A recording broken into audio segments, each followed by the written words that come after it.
요한계시록 19장 1절에서 8절까지 말씀 우리 한 절씩 교독하여 읽도록 하겠습니다.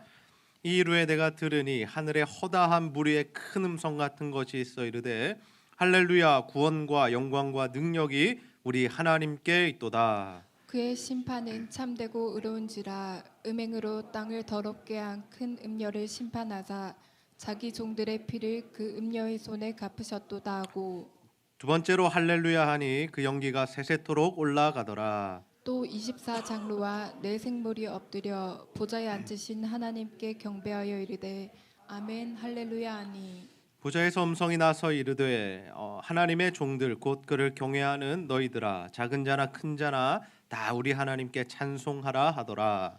또 내가 들으니 허다한 무리의 음성과도 같고 많은 물소리와도 같고 큰 우레소리와도 같은 소리로 이르되 할렐루야 주 우리 하나님 곧 전능하신 이가 통치하시도다. 우리가 즐거워하고 크게 기뻐하며 그에게 영광을 돌리세 어린 양의 혼인기약이 이르렀고 그의 아내가 자신을 준비하였으므로 그에게 빛나고 깨끗한 세마포 옷을 입도록 허락하셨으니 이 세마포 옷은 성도들의 옳은 행실이로다 하더라. 아멘. 오늘은 성도의 옳은 행실, 성도의 옳은 행실이라는 제목으로 하나님의 말씀을 전하도록 하겠습니다. 오늘 하나님을 위해 예배하기 위해 나온 여러분 모두를 환영하고 축복합니다. 우리 옆 사람과 한번 인사하겠습니다. 반갑습니다. 잘 오셨습니다. 네. 여러분 이번 주간도 주님 안에서 승리하셨습니까? 우리는 계속해서 요한계시록 말씀을 살펴보면서 이 마지막 시대를 살아가는 우리 성도들이 어떠한 믿음의 자세로 살아가야 하는지를 함께 살펴보고 있습니다. 여러분 여기서 마지막 시대라는 것이 무엇입니까? 예수님이 오신 이후로 예수님 재림하시는 그날까지가 바로 마지막 시대죠. 그래서 이 요한이 계시록을 기록했을 당시 이 요한계시록을 처음 읽었던 그 독자들도 마지막 시대를 살아가는 자들이고 또 초대교회를 지나 중세 시대 또 종교개혁 시대를 살아갔던 성도들도 마지막 시대를 살아갔고요. 지금 우리들도 마지막 시대를 살아가고 있고 또 이후에 우리 후손들도 예수님 오시는 그날까지 마지막 시대를 살아가게 될 것이다 라는 거죠. 그런데 이 마지막 시대, 종말의 때, 이 말세 다 똑같은 단어인데요. 이때 이 시기의 특징이 무엇인가 하면 공중 권세 잡은 자 사탄이 그리고 그 세력들이 우리 성도들을 괴롭히고 힘들게 하고 심지어 죽이기까지 한다라는 것입니다. 하나님께서 일시적으로 그들에게 권세를 부여하셨기 때문에 하나님께서 힘이 없으셔서가 아니라 예수님 살아계시지 않아서가 아니라 하나님께서 일시적으로 그들에게 권세를 부여하셨기 때문에 그들이 그러한 일들을 한다라는 거죠. 우리가 예수 믿으면서 드는 의문이 무엇입니까? 하나님 살아계시다면 왜 이런 일이 일어나야 하느냐고. 왜 교회들이 핍박을 당하고 왜 성도들이 죽임을 당하고 왜 우리들이 세상에서 승리하지 못하고 패배하는 듯한 삶을 살아가야 하느냐고.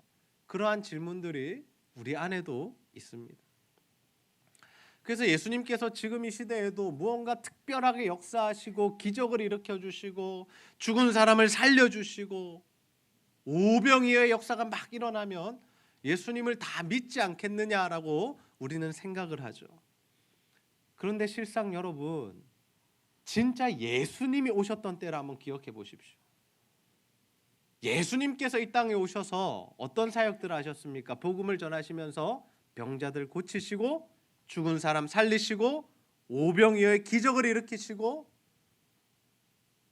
엄청난 일들이 일어났다라는 거죠.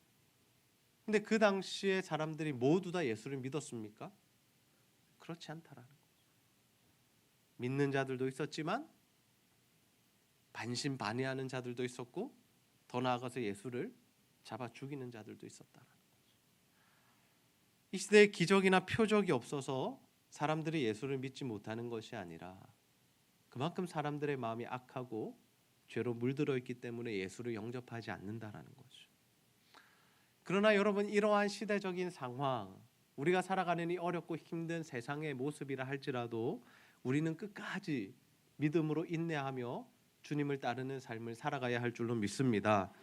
왜냐하면 예수님 다시 오시는 그날에 그 악한 세력들 다 심판하시고 죽이시고 우리에게 영원한 생명과 구원을 베푸시겠다고 약속해 주셨기 때문이죠.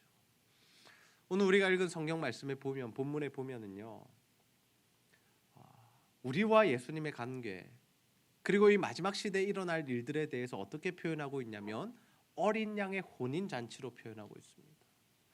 어린 양 되시는 그 예수님께서 이 땅에 신랑으로 오시고, 그리고 그 예수님의 신부로 우리가 이제 준비되어야 하는 그러한 이 삶이 시작되게 되는데요. 그때 예수님께서 우리에게 비유로 하신 말씀이 뭐냐면 우리를 신부로 지칭하셨다는 거예요. 다시 오실 예수님을 신랑으로, 그리고 우리를 신부로 지칭하시면서 우리에게 어떤 것을 요구하셨냐면 깨끗한 세마포 옷을 입어야 한다라고 말씀하셨다라는 거죠. 여러분, 우리가 결혼식을 하게 되면 어떻습니까? 신부들이 무엇을 입습니까? 드레스를 입게 되죠. 깨끗한 드레스를 입고 이제 결혼식을 하게 되는데요. 이 옛날에 이 예수님 시대의 결혼의 풍습은 어떠했느냐면, 이 예수님 시대의 풍습은 신랑이 이제 신부를 데리러 옵니다. 그때 그 신부가 깨끗한 세마포 옷을 입고 신랑을 준비하고 있어야 하죠. 그런데 이 깨끗한 세마포 옷을 뭐라고 말씀하시느냐? 바로 성도들의 옳은 행실이다라고 말씀합니다.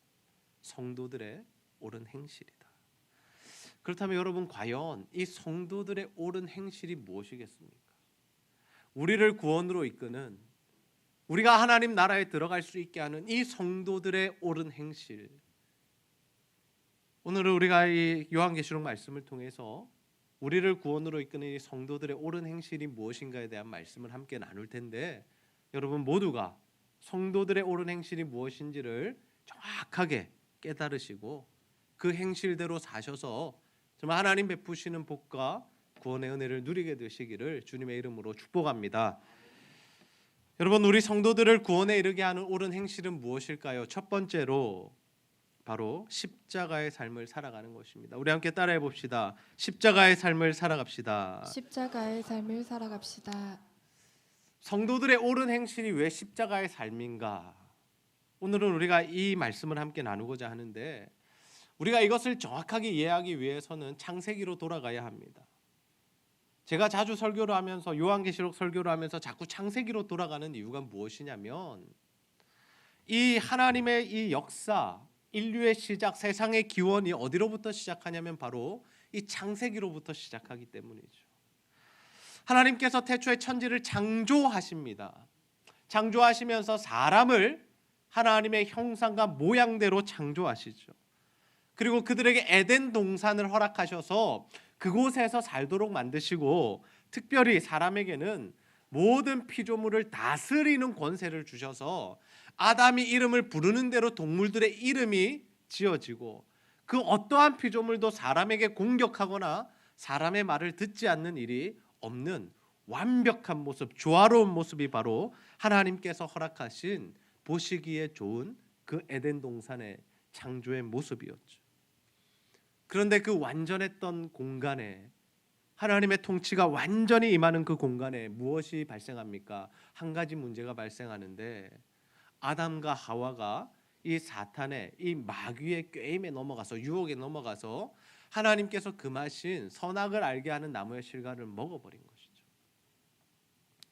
그것은 무엇입니까? 하나님을 반역하는 죄였습니다.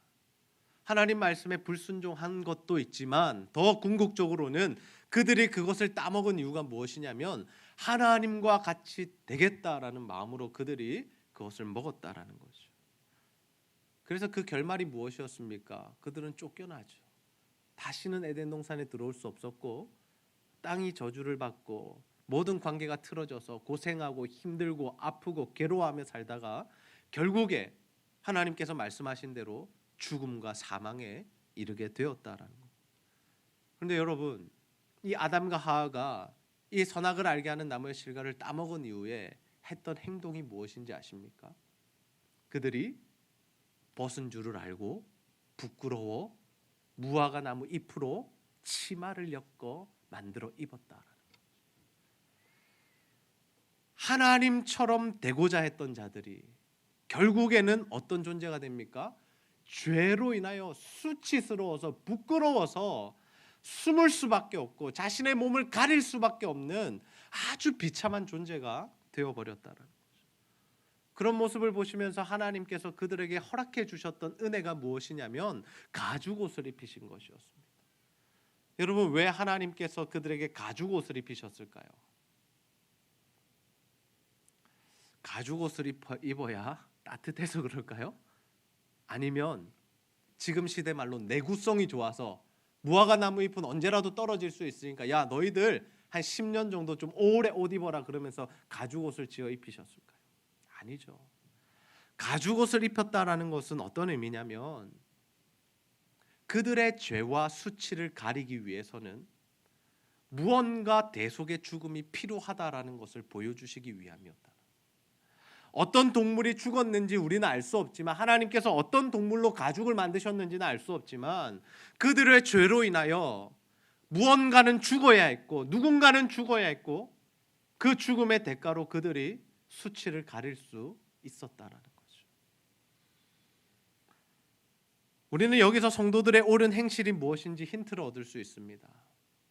자신들이 지은 죄를 자신들의 힘과 능력으로는 절대 가릴 수가 없고 하나님께서 주시는 무언가 대속에 누군가의 죽음으로 말미암은 결과로 자신들의 죄를 가릴 수 있다라는 거죠. 이것이 더 분명해지는 사건이 무엇이냐면 바로 출애굽 사건입니다. 하나님께서 역사 가운데 아브라함을 불러내십니다. 그리고 그 아브라함을 믿음의 조상으로 삼으시죠. 그리고 그에게 약속하셨던 것처럼 이 야곱의 때 애굽으로 들어가게 하사 70명의 가족이 400년 이후에 남자만 60만 명, 일할 수 있는 남자만 60만 명이고 어린아이부터 노인네까지 여성까지 다 합치면 200만에서 300만이 되는 한 민족으로 하나님께서 그들을 만들어 주시죠. 그리고 모세를 보내셔서 그들을 출애굽시키게 만드시는데 이 바로 왕이 말을 듣지 않는 겁니다. 그 마음이 강팍하여서 하나님이 내 백성 보내라고 하시는데 그들이 보내지 않았다라는 거죠. 그래서 하나님께서 그 땅에 뭘 내리시느냐면 10재앙, 10가지 재앙을 내리시는데 여러분 그 마지막 재앙이 무엇이었습니까? 모든 장자의 죽음이었죠. 모든 장자가 죽는 그 심판을 내리실 때 하나님께서 이스라엘 백성들에게 주셨던 사는 방법이 무엇이었냐면 어린 양을 잡아서 그 피를 문 좌우 설주와 임방에 바르는 것이었습니다. 그래서 그날의 이스라엘 백성들 모두는 살았지만 어떻습니까? 애굽에 있는 모든 사람의 장자와 가축의 첫 새끼들까지 다 죽었다라는 거죠. 여러분 제가 질문합니다. 이스라엘 백성들이 이 장자의 죽음에서 살아났던 이유가 무엇입니까? 무엇 때문에 살아났죠? 피 때문에 살아났죠. 이스라엘 백성이라서 살아난 게 아니라 그들이 하나님의 말씀대로 피를 발랐기 때문에 살아났다라는 것. 그 피를 보고 그들의 집은 넘어가 주었다라는 거죠. 결국 여러분 우리가 이 두 가지 사건을 종합해 볼 때 사람의 죄를 자신의 힘과 능력으로는 사함을 받을 수 없지만 어린 양의 대속의 죽음과 그 피로 인하여서 사람들이 그 죄 사함을 받을 수 있고 구원을 받을 수 있다라는 것을 우리가 알 수 있습니다. 그런데 이 어린 양이 누구냐? 이 어린 양이 누구냐? 바로 예수님이시다. 우리가 복음서에 보면 예수님을 뭐라고 표현하냐면 어린 양으로 표현하고 있습니다.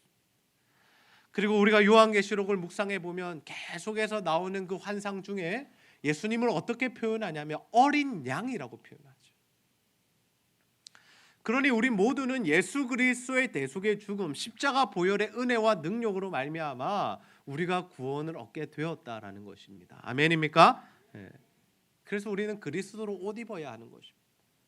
그 보혈이 우리를 덮을 때 우리가 의롭다 함을 받아 구원을 얻게 된다라는 거죠.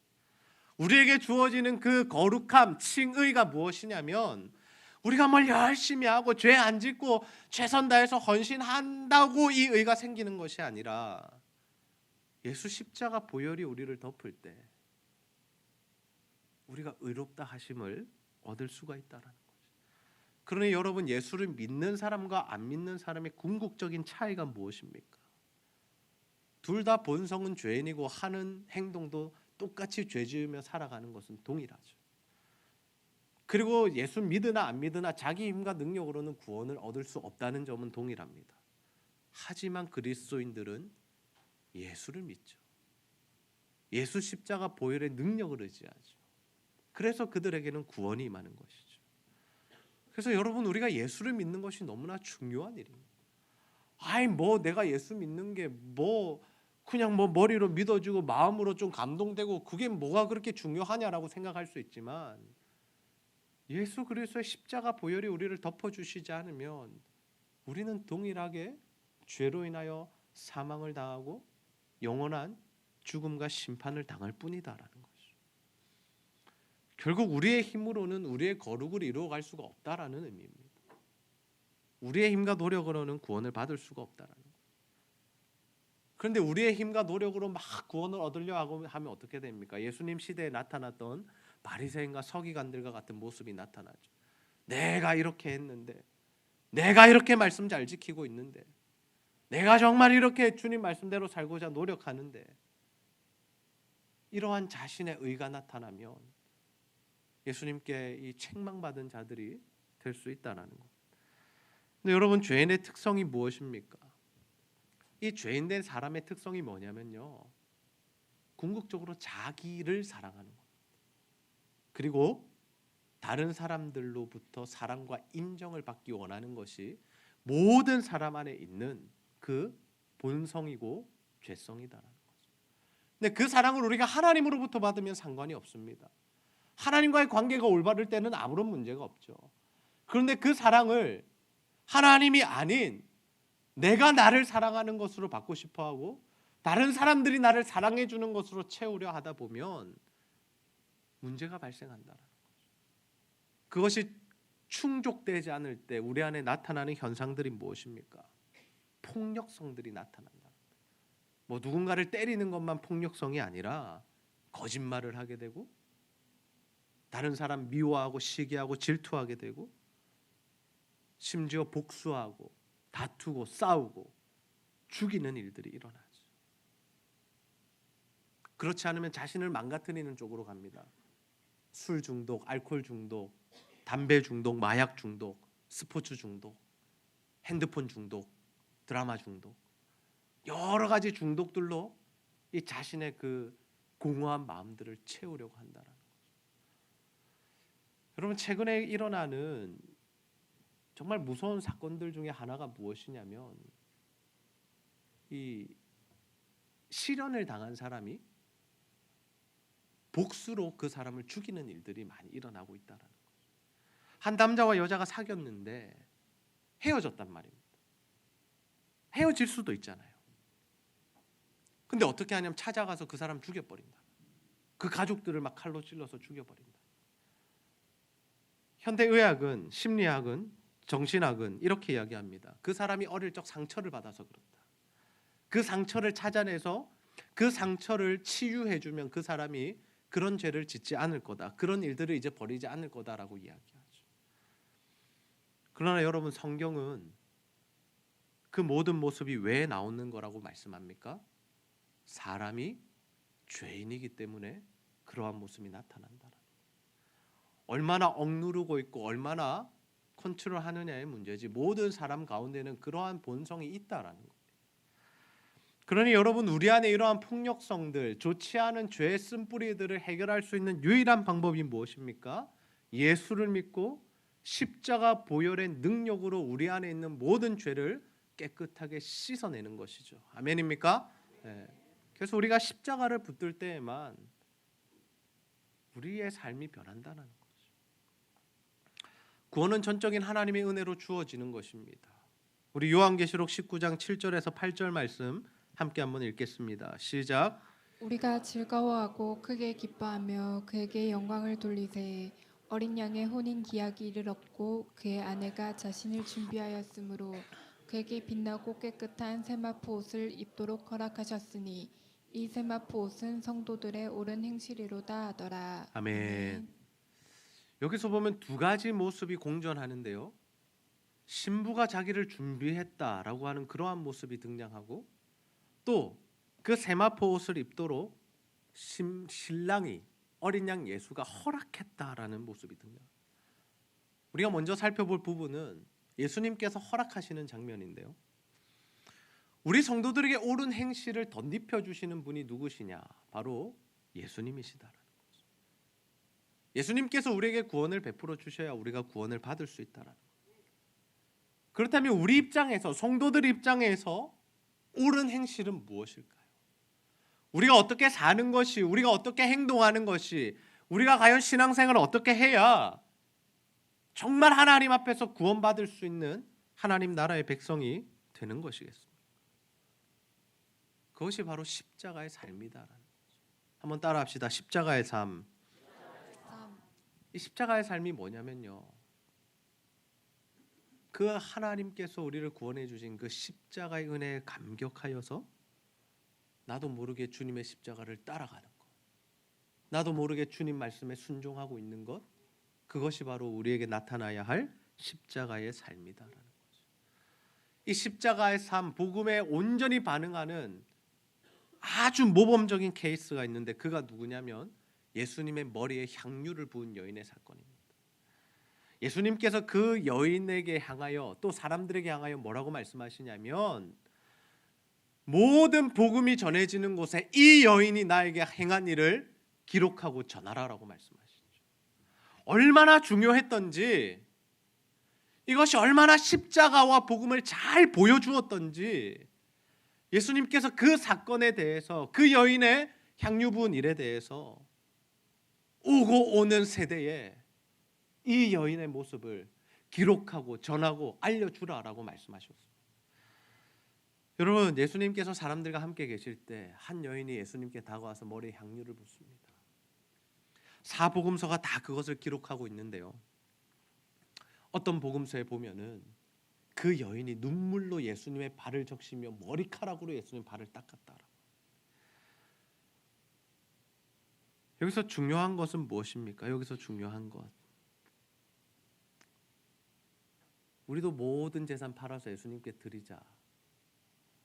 우리가 여기로 가면 안 된다는 거죠. 우리가 여기로 가면, 이 말씀을 그렇게 적용해 버리면 신앙생활이라는 것 자체가 부담이 됩니다.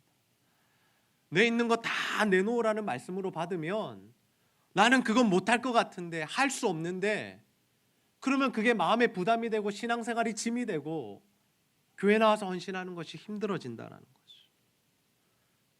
그리고 만약에 억지로 내 노력으로 열심으로 그런 헌신을 했다면 그 이후에는 무엇이 옵니까?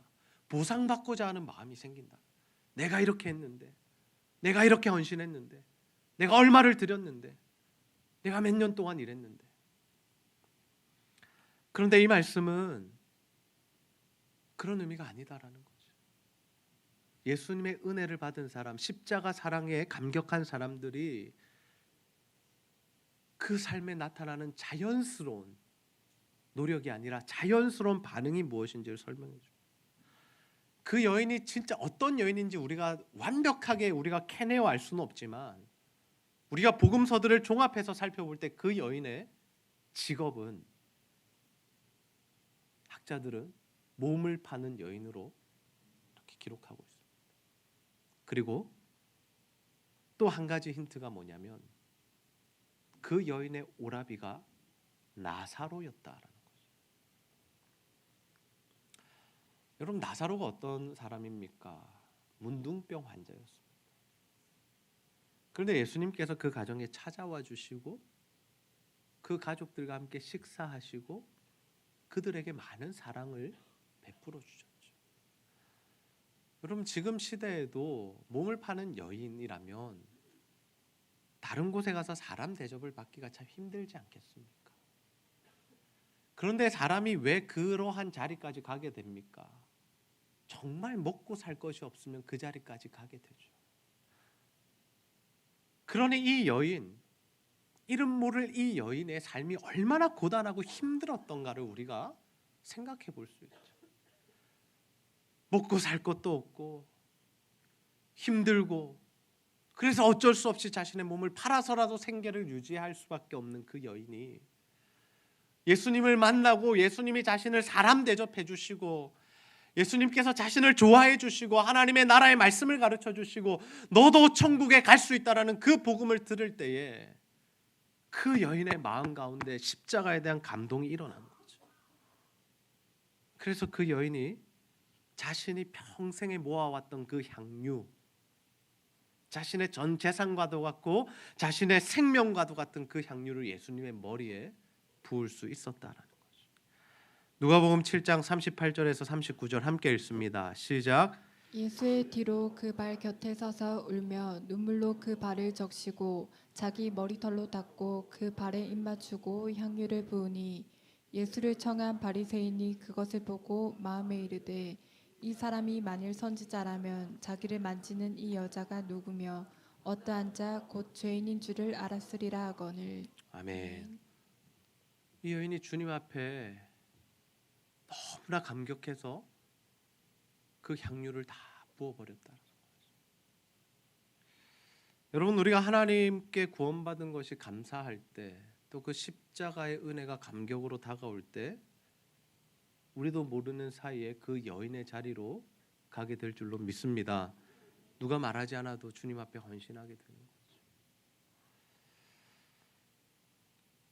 제가 여러분에게 막 훈련에 목숨을 겁시다 막 외치지 않아도 여러분 주님 앞에 살고자 그냥 그렇게 갈 수 있다라는 거예요. 그래서 우리가 날마다 신앙생활하면서 점검해야 할 게 뭐냐면요. 점검해야 할 게 뭐냐면 내 안에 그 십자가에 대한 감격이 살아있는가? 내 안에 예수 그리스도를 향한 사랑이 정말 깊이 새겨져 있는가? 이 부분을 돌아보아야 한다. 여러분 신앙생활 다른 사람 보여주려고 하는 것 아닙니다.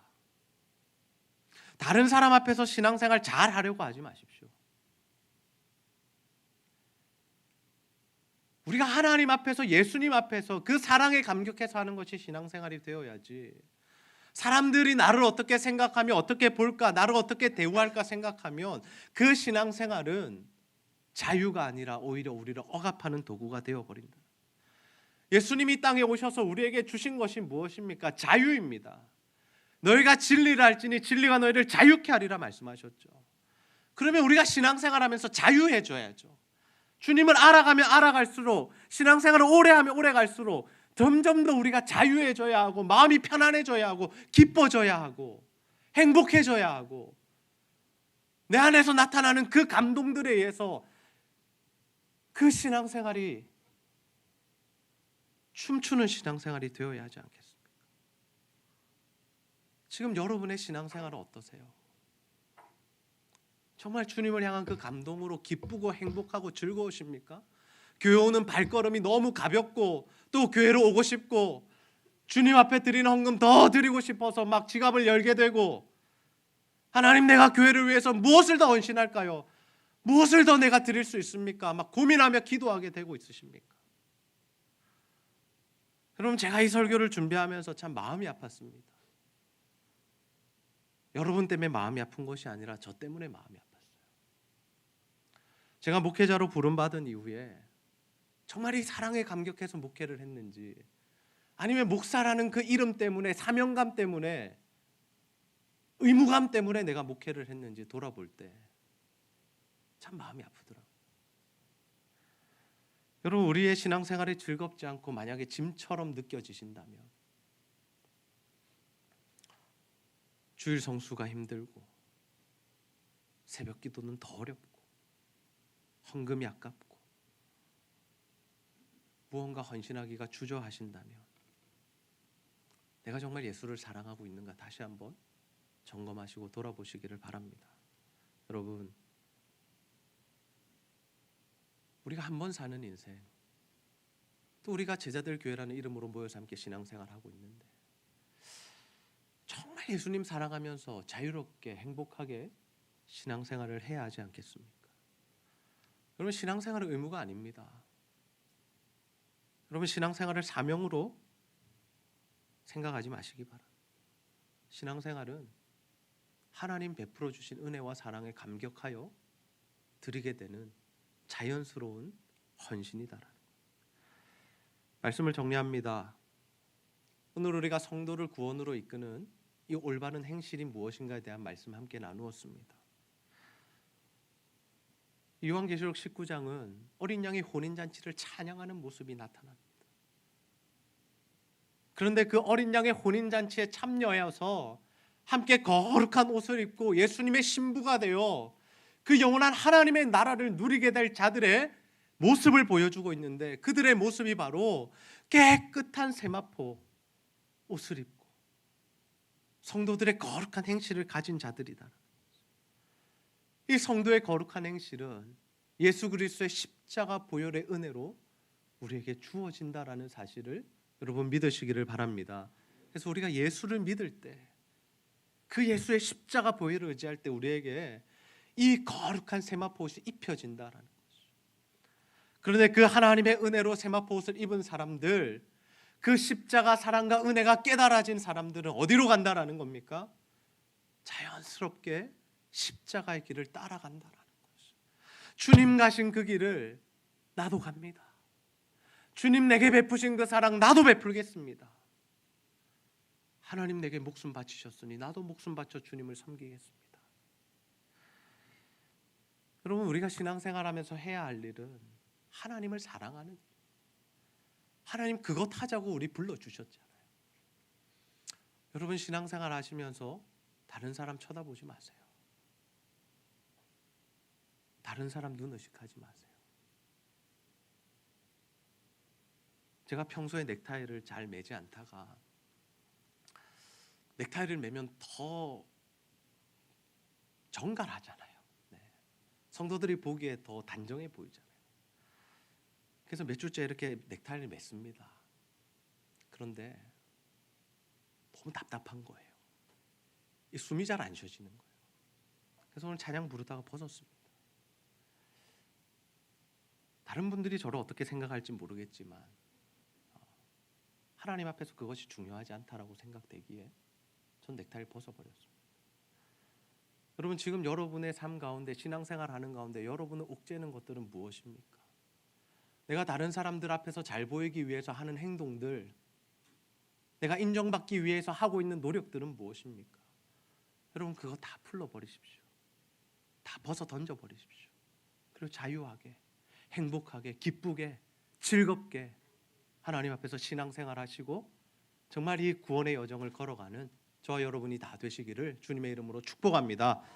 우리 시간 함께 찬양 부르시고 말씀 붙들고 기도하는 시간 갖도록 하겠습니다.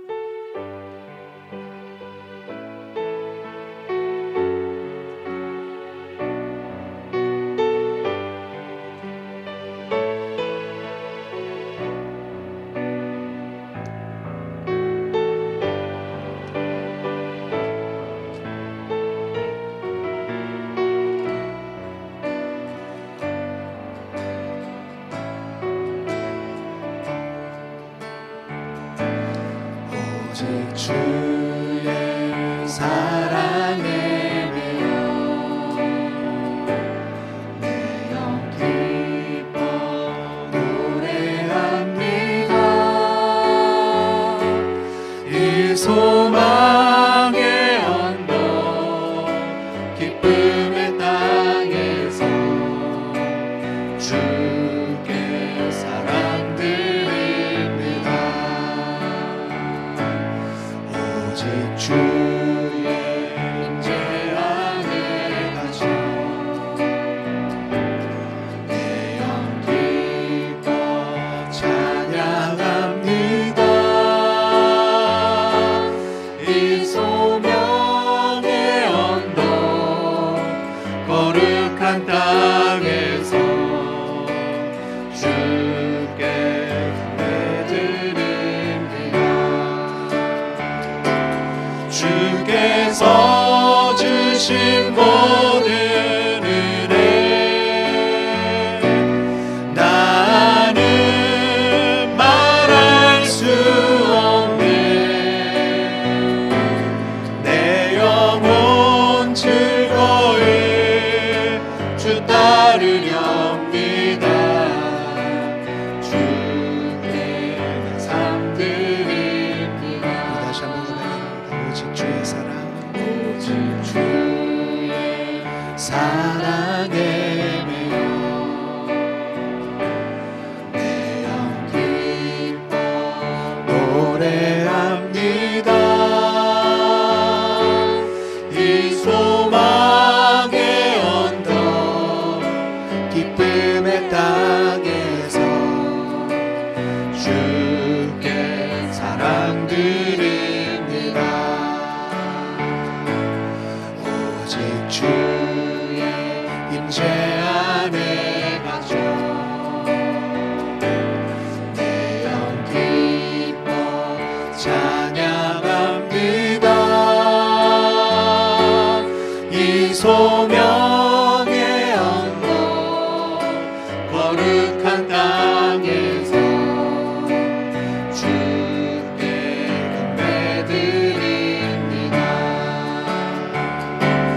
주께서 주신 모든 은혜 나는 말할 수 없네. 내 영혼 즐거이 주 따르렵니다. 주께 내 삶 드립니다. 주께서 주신 모든 은혜, 주께서 주신 모든 은혜 나는 말할 수 없네. 내 영혼 즐거이 주 따르렵니다. 주께 내 삶 드립니다. 이 시간 말씀 붙들고 한번 기도합시다. 하나님, 성도를 구원으로 이끄는 이 옳은 행실이 무엇인지 하나님 우리에게 알게 하시고 깨닫게 하시니 참 감사합니다.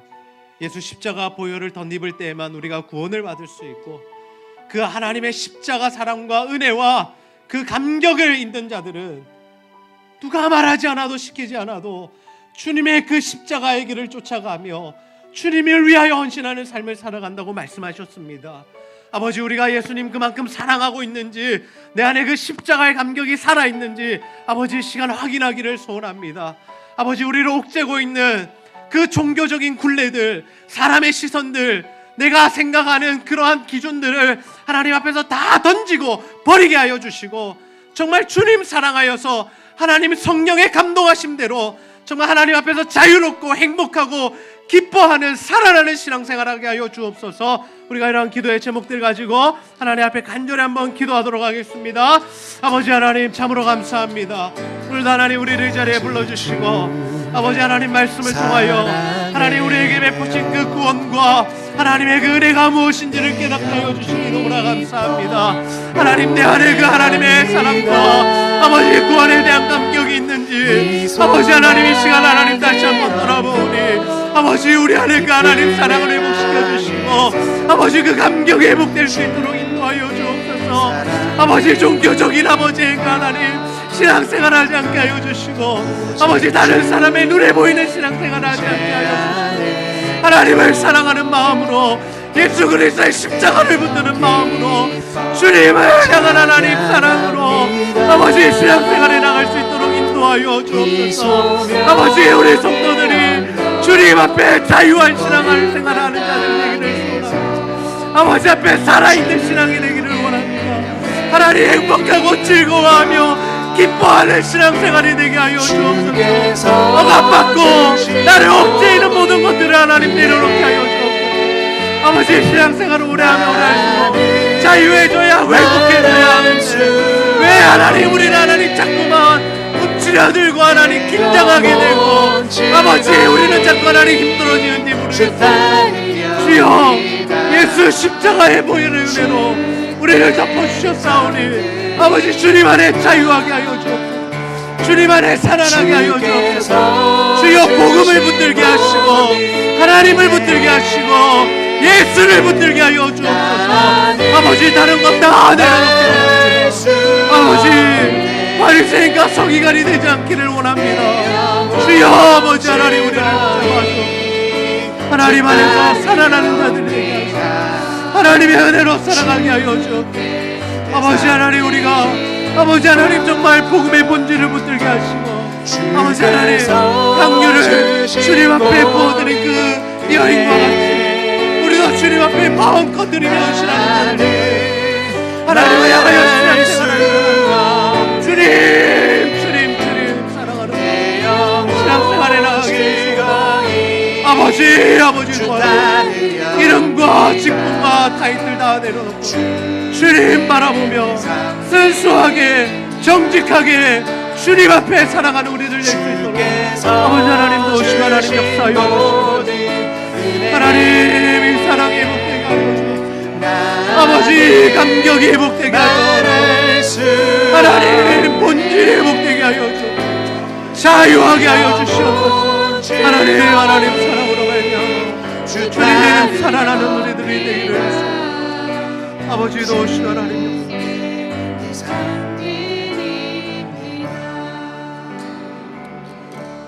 하나님 오늘도 요한계시록 말씀을 통하여 우리에게 주시는 그 세마포옷이 무엇인지 우리에게 주시는 그 성도의 옳은 행실이 무엇인지를 깨닫게 하시니 너무나 감사합니다.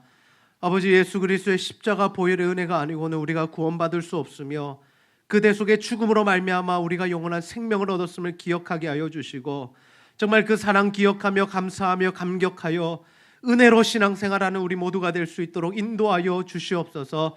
하나님 우리를 억제고 있는 모든 문제들 하나님 이제는 과감히 다 내려놓게 하여 주시고 종교적인 신앙생활하지 않도록 도와주시고 아버지 사회생활처럼 비즈니스처럼 하는 신앙생활 되지 않게 하여 주시고 주님 앞에 정직하고 순수하고 순결하게 하나님을 사랑하는 마음으로 신앙생활하는 자유롭게 신앙생활하는 우리 모두가 될 수 있도록 인도하여 주옵소서. 그래서 예수를 믿으면 믿을수록 신앙생활을 하면 할수록 더 행복하고 신이 나고 즐겁고 교회 오는 것이 너무나 기쁘고 정말 하나님 앞에 드리는 것이 아깝지 않은 우리 모든 성도들의 삶이 될 수 있도록 주여 역사하시고 함께하여 주시옵소서. 아버지 이 시간에도 문제와 아픔과 질병과 고통으로 신음하는 성도들이 있사오니 하나님께서 만져주시고 회복시켜주시고 다시 한번 주의 은혜로 일어나 주님 위하여 살아가는 모든 성도들 될 수 있도록 인도하여 주시옵소서. 오늘 하나님께 예배하기 위해 나온 모든 성도들 하나님 은혜로 함께하여 주시고 하나님과 교회와 성도를 사랑하는 마음으로 드리는 모든 물질과 헌신 주여 기쁘게 받아 주시옵소서. 감사드리며 예수님의 이름으로 기도하옵나이다. 아멘.